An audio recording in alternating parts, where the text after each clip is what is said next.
Megan Olivi here with UFC heavyweight Cain Velasquez. Cain, last time I saw you was in Australia. Did you have a good trip down there? What'd you think of the fans? Yeah, the fans are great in Australia, really knowledgeable about the sport, and definitely had great fights down there. Yeah, it's kind of nice to be able to do those things too, right, as well as fighting. You get to see parts of the world and essentially on the UFC's dime, right? Yeah, exactly. I mean, get to go to places that, you would normally go to. Not in the stress of the fight that whole week, just kind of go in there. It's great to meet the fans, the people that bring this sport up so high. Now, after your fight in November, you did have surgery. What's the status of your arm right now, and how was the rehab process for you? Was it a long process, or did you heal relatively quickly? The process was short, the surgery went well, and I feel 100% now, I feel really good. I'm glad I took some time off, was able to get everything, situated right, so I can, because now with training, I mean, I have no limitations of my training. I can go through everything, the ground stuff, go 100%, and my body feels fine. So, did you feel like you were limited in your last training camp with what you could do with pain?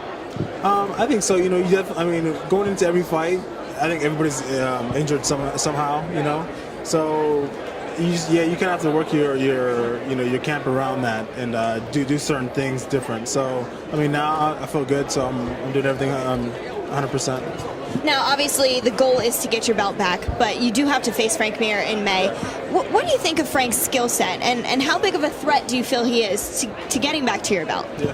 Frank, poses lots of threats. On the feet. He has a lot of power. He does good combinations. He has a lot of power in his hands. Good kicks, and on the ground, he's definitely one of the best heavyweights out there as far as his jiu-jitsu. So he poses threats everywhere, and we definitely have a work cut out for us. We got to watch film on him, get a good game plan going, and definitely go out there on that night and execute that game plan. Now, you're a great wrestler. You're known for your takedowns. Is there any concern that with the takedowns comes Frank's skills on the ground and his jiu-jitsu skills? Is that at all a concern for you? Yeah, definitely. With him, you can't make any kind of mistakes. Whether if you're on a leg and you're trying to take him down, I got to make sure my head position's in, right for me, and I got to make sure my position on the ground. If we do get down there, that he really can't get the submission off that way. So he's dangerous. We got to be aware. We got to go out there and execute a great game plan. Now, I've heard you talk about Daniel Cormier and say what a great training partner he is for you. Does it make it easier when he has a big fight coming up at the same time as you, so you're both kind of in the same mode?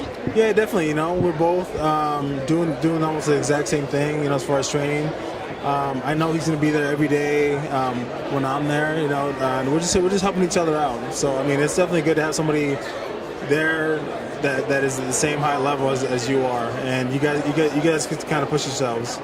All right, and finally, the main event for the card that you are on is Alistair Overeem versus Junior Dos Santos. If you could, break that down and how you think that fight will go.